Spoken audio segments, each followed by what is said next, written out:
Жамбыл облысы халқының табысын арттыру жобасы жалғасуда. Тараз әлеуметтік кәсіпкерлік корпорациясы арқылы несие алып, ауыл шаруашылығын дамытып, кәсібінен нәсібін тауып жатқандардың қатары артып келеді. Жуалы ауданының жұрты да мемлекет ұсынған мүмкіндіктерді мүлт жібермей, бүгінде ауылдың қарапайым азаматынан кәсіпкерге айналуда. Кәсіппен айналысу үлкен тәуелділікті талап етеді. Кез келген кәсіпті игеру екінің бірінің қолынан келе бермейді. Сондай-ақ қайсысы болмасын бастау үшін де адамның ынта ықыласы жеткіліксіз. Оның алған біліміне қоса қарым-қабілеті мен тәжірибесінің болуы маңызды. Тәуекелге бел байлап, 3 жылға несие алып 60 гектар жерді гүлдендіріп, жүгері егіп дамытып жатқан жанның бірі Дидар Кенжебеков. Пилоттық жоба аясында Жамбыл облысы тұрғындарының тұрмыстық табысын арттыру пилоттық жобасы аясында СПК Тараз мекемесінен барлығы 20 техника алынды 148 миллион теңгеге.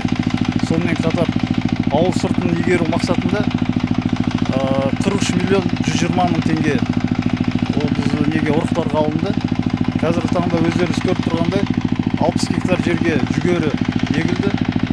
Сонымен қатар 100 гектар жерде арпа егілді. Бұл жүгеріні тек сүрлемге ғана дайындап жатырмыз.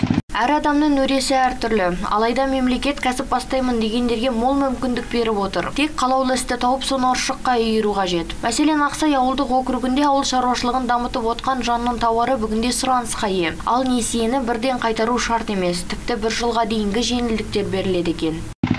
Кооперативте 84 мүше бар. 84 мүшелерге соның арасында 366 қара ірі мал алынған еді, соларға сүрлеме дайындауға осы жүгеріні еккен болатынбыз. Ол мүшелерге арзан бағамен сүрлем береміз, арпа жеткіземіз, жем береміз арзан бағамен.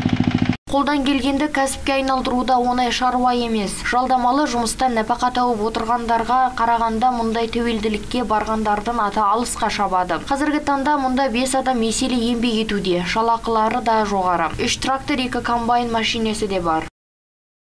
Тахмина Талибжанова, Ислам Құдиярбек, Ерболат Жақаш, 7 News.